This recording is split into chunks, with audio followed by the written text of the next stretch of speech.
مصباح الحق، سکلیر مشتاق، وکی author, محمد حفیظ اور گیری کرسٹن، عاقب جاوید۔ پچھلے 4 سالوں میں پی سی بی نے کنٹینیوسلی ری شفلنگ کے ساتھ جو کوچز کی ایک سائیکل شروع کی تھی، اس میں فائنلی ان میں مائک ہیسن جیسے کوچ کو لا کے اس سائیکل میں مزید اضافہ کیا ہے۔ یہ شاید آپ کے لیے کوئی حیران کن بات ہوگی، لیکن پچھلے 3 4 سالوں میں پاکستان نے جتنے ہیڈ کوچز چینج کیے ہیں، اتنے ساؤتھ افریقہ، انڈیا، آسٹریلیا اور بنگلہ دیش نے کمبائن ہو کے بھی نہیں کیے۔ سو آپ دیکھ سکتے ہیں کہ کتنی انکنسسٹنسی اور کتنی زیادہ ریشفلنگ پاکستان کرکٹ میں جاری ہے ان کانٹیکسٹ آف کوچز۔ اس کی ایک بڑی وجہ یہ ہے کہ پاکستان کوچز اور جو پاکستان کرکٹ ٹیم کی مینجمنٹ ہے، that means P C B chairman and other big personalities that manage Pakistan cricket, ان کا کوآپریشن اور ان کی جو برننگ ہے وہ اسٹرانگ نہیں ہوتی، جس کی وجہ سے کوچز کچھ عرصے بعد یا تو انہیں سیک کر لیا جاتا ہے یا پھر وہ خود ہی ریزائن کر دیتے ہیں۔ اس کی ایک فائن اگزامپل آپ کے پاس جیسن گلیسپی اور گیری کرسٹن ہے۔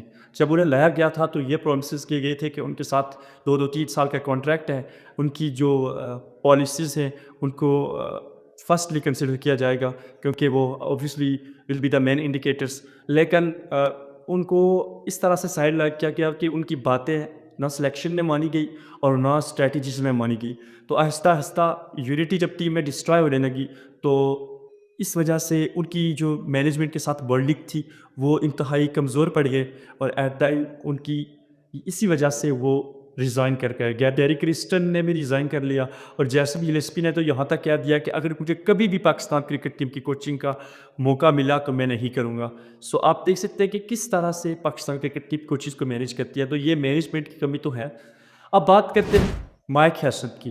تو Mike Hesson is a fine appointment. میرے خیال سے مائک ہیسن ایک پرفیکٹ کوچ ہے جس کی ہمیں ضرورت ہے۔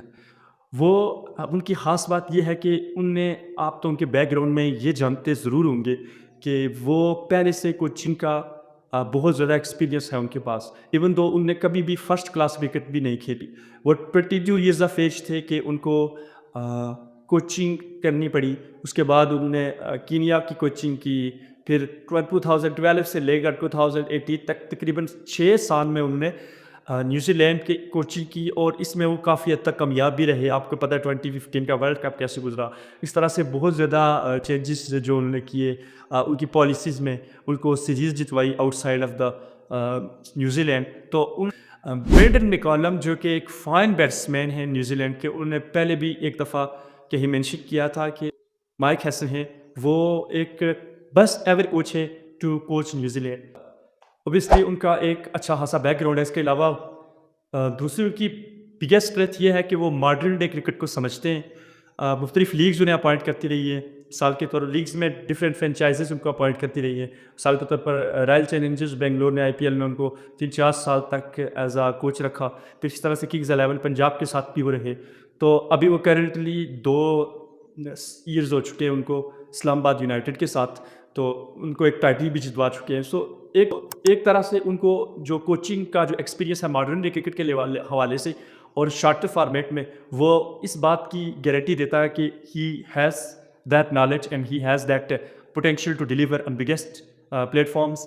اب ان کا کوچنگ کا سٹائل کیسا ہے؟ تو میرے خیال سے سب سے بڑی جو ان کی اسٹرینتھ ہے وہ یہ ہے کہ وہ پلیئرس کو فریڈم دیتے ہیں۔